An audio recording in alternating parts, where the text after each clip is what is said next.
Махаббатты міндеттеуші факторлар. Пайғамбарымызды саллаллаху алейхи уассалам шынайы таныған адам оған деген махаббаттың да шынайылығының да дәмін сезеді. Себебі пайғамбарға саллаллаху алейхи уассалам деген сүйіспеншілікте өзге жаратылыста жоқ ерекше қасиеттер бар. Сол себепті ислам ғалымдары Алла елшісіне оған Алланың игілігі мен сәлемі болсын деген махаббаттың екі негізгі факторын келтіреді. Біріншісі, оның бойындағы кемел сипаттар. Екіншісі, сый-сияпаттағы кеңшілік, жомарттығы. Кемелдігі үшін жақсы көру. Адам өзгені сұлу бейнесі үшін, нәзік даусы үшін, өзіне ұнаған белгілі бір қасиеттері үшін жақсы көреді. Ал пайғамбарымыз болса, саллаллаху алейхи уассалам, ғаламдағы бар сұлулық пен көркемдікті өз бойына сіңірген. Сол себепті сахабалар пайғамбарымыз, саллаллаху алейхи уассалам, адамдардың ішіндегі жүзі ең сұлу, мінезі ең көркем еді дейтін. Хинд ибн Әби Халла, Алла одан разы болсын, пайғамбарымыз саллаллаху алейхи уассалам тұлғалы, салтанатты болды. Оның жүзі ашық аспанда жарқыраған айдай нұрлы еді, дейді. Абу Хурейра, Алла одан разы болсын, былай дейді: мен пайғамбарымыздан саллаллаху алейхи уассалам сымбатты адамды көрмедім, құдды күн нұры оның жүзімен жүретіндей.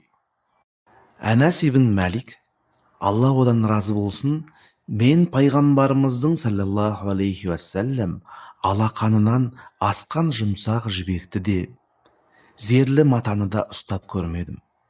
Пайғамбардың иісінен артық әтір де, амбра да иіскемедім деген. Кейбір риуаятта пайғамбарымыздың саллаллаху алейхи уассалам терін әтір ретінде қолданатынмын деген. Ардақты Алла елшісін сипаттаған әрбір адам бұрын соңды ондай адам көрмедім деп айтатын. Біз қаншалықты жаратылысты жақсы көрсек те, пайғамбарымызды саллаллаху алейхи уассалам барлық жақсы көрген нәрселерімізден де, өзімізден де артық жақсы көруіміз міндет болды. Себебі ол барлық сұлулық атаулыдан да жоғары, ұлық сұлулық иесі. Сол секілді кез келген ақылы бар пенде өзге адамды қашықтықтан болса да, мінезінің көркемдігі үшін, мақтаулы өмір жолы үшін жақсы көреді. Ал пайғамбарымыз Мұхаммад саллаллаху алейхи уассалам бар ғаламдағы мінезі толысқан жалғыз кемел тұлға. Бұл сөзімді Алла тағаланың мына бір сөзімен растаймын. Шүбәсіз сен теңдесі жоқ ұлы көркем мінез құлыққа иесің, дейді Қалам сүресінің 4-ші аятында. Алла тағаланың теңдесі жоқ деген сөзіне назар сал.